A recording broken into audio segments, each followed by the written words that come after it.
بسم الله الرحمن الرحيم. بسم الله الرحمن الرحيم.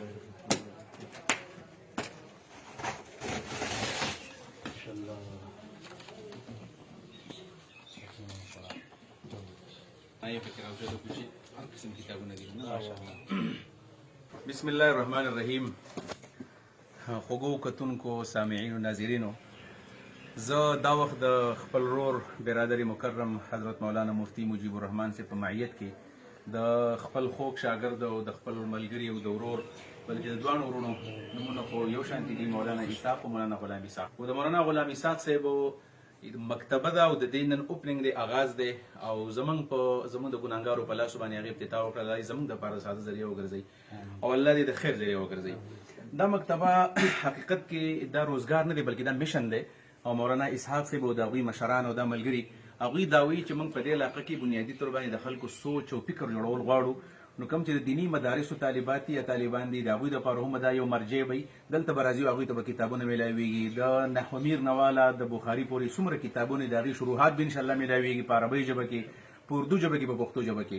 د هغې سره سره چې کوم زموږ تحریکي غذا ده، کوم چې روحاني غذا ده، د تحریک کتابونه کوم چې د دې امت مشاهیر دي، کوم چې زمونږ اسلاف دي، کاغه مولانا مودودي رحمه الله دی، او کاغه مولانا ابوالکلام آزاد صاحب دی، او کاغه حسن البنا شهید دی، او کسب قطب شهید دی، او د شرق او د غرب چې څومره نامور او مشاهیر علما دي، د هغوی به انشاءالله تعالی علمي خدمات د کتاب په شکل کې انشاءالله میلاویږي. نو په ظاهر کې خو دا ځای ورکوټ ښکاري، خو زما امید دی انشاءالله ورسره خواته بل بلډینګ هم دی.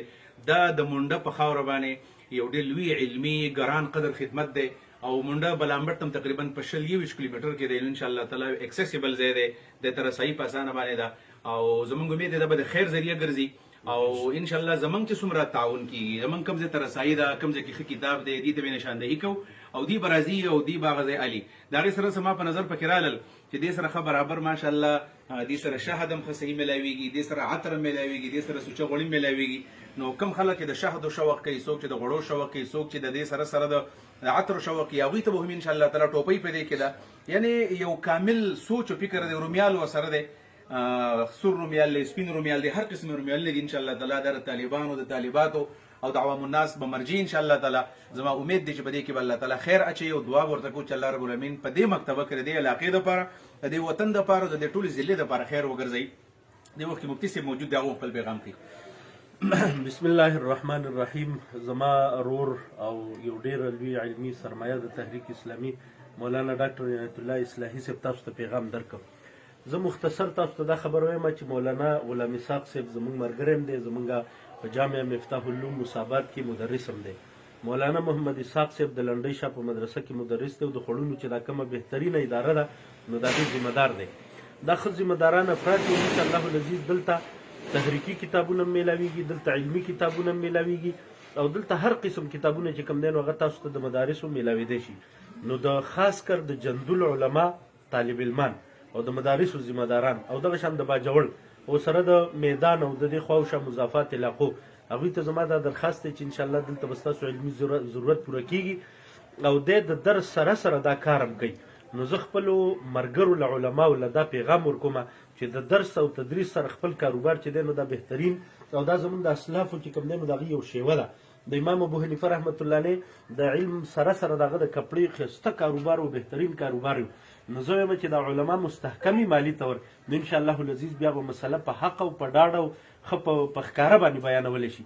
نو زما تاسو ته دا درخواست دی، دا ستاسو یو مرکز دی، یو علمي ځای دی، ته انشاءالله راځئ او د دې ځای نه چې کوم دی نو خپل کتابونه ترسره کوئ. جزاکم الله خیر. زموږ د میلمه مولانا ډاکټر عنایت الله اصلاحي صاحب دغه ډېره زیاته شکریه دلته خپل وخت ورکړي. جزاکم الله خیر. اللهم صل علی سیدنا محمد وعلى ال سیدنا محمد وبارک وسلم. العالمین دا یو وخت من کې خدله یو کمرم کې خود الله تعالی ته به دې کې خیر برکت واچي. الله دا مکتبه د دې مولانا دپاره، د مولانا صاحب دپاره د روزګار ښه ذریعه هم وګرځوي او د دې امت دپاره او د دې معاشرې دپاره او د علاقې دپاره د خیر ذریعه وګرځوي. الله چې کوم علمي خدمات دي په دې ځای کې، تدریسي خدمات دي، هغه هم قبول منظور کړي. الله حلال مال هم وله ورکړي، بې حساب بې ګمان یې وله ورکړي او د هغه د تدریس خدمات هم الله تعالی خپل دربار کې قبول کړي. او دا مکتبه الله تعالی په دې خاوره باندې د جندل په دې سیمه باندې وځلې د دې طالباتو طالبانو علماو مرجع وګرځوي. الله زموږ ټول راضي شه. خاتمه په ایمان وکړو. صلی الله علیه خیر خلق.